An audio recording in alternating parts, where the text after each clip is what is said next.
1, 2, 3, 4, 1.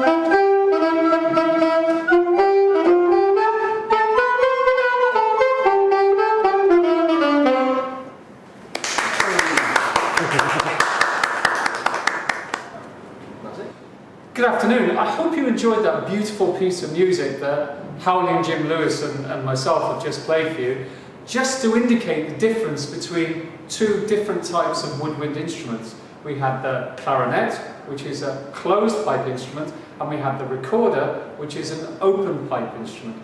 The real physics of it is really quite complex, so we can break it down into something much more simple. Now, in the last video, we looked at waves on the string fixed at each end, and mathematically that is identical to the open piped instrument like the recorder. A closed pipe, where we've got a pipe which is open at one end and closed at one end, is how a clarinet actually behaves. So what I want to do today is to look at a closed pipe, because it is slightly different from the previous case. Is a saxophone the same as well? Saxophone is the same. In fact, any reed instrument, a cor anglais, a double bassoon, for example, Mr. Drew, would in fact be a closed pipe instrument, but a flute is an open pipe instrument, obviously. So, at the end where the pipe is closed, the air in there cannot vibrate, so it must by definition be a node. At the open end, the air is, if you like, freest to move, so it must be an antinode at the open ends. So when we work out all the modes of vibration we can have, in the first mode, we'll have a node at one end and an antinode at the other end. Now the node-to-node distance is half a wavelength. So in this case, the length of the pipe L must be equal to just quarter of a wavelength.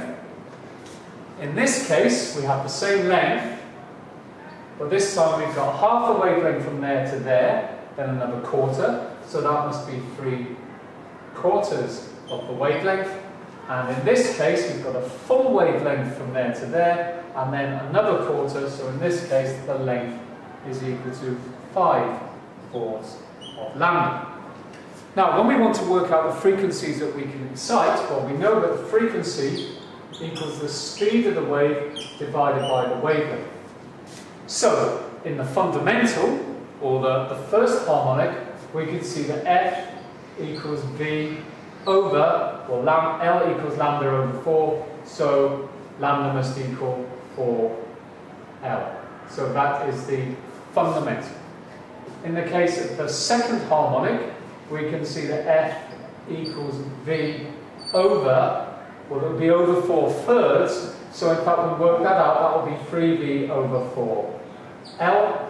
And in this case, you can see that F, this is the third harmonic, is equal to, well, it will be 5V over 4L. Now, if you look very carefully at that, there is actually a pattern there. Mr. Drew, this time you worked it out very quickly last time. Can you see what the pattern is? But it is a bit different, isn't it? I can see that it's always over 4 L, and it seems to be going up by 2 each time. That's right. So the 1V, the 3V, the 5V, but always over 4. Well, where's the 2?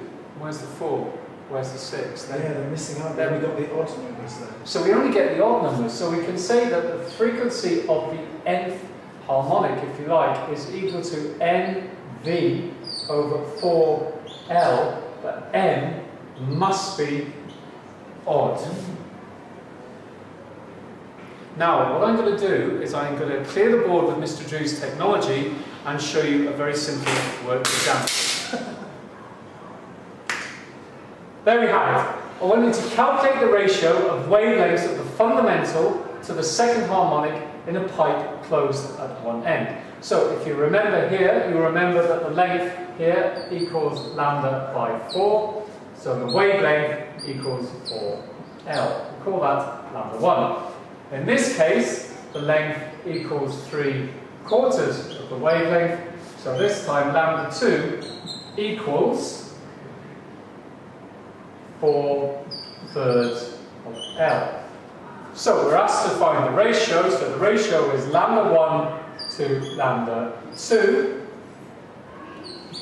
which equals 4L over 4 over 3L, and that of course equals 3.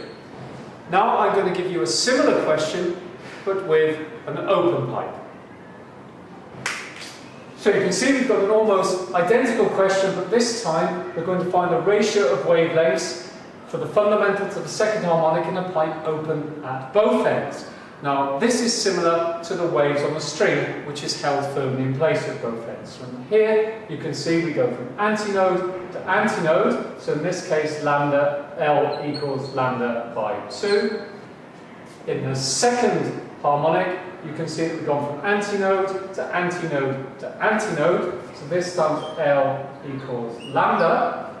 So the wavelength of the fundamental equals twice the length in this case. And here, lambda equals simply the length. So this is rather easy. The ratio of wavelengths equals 2.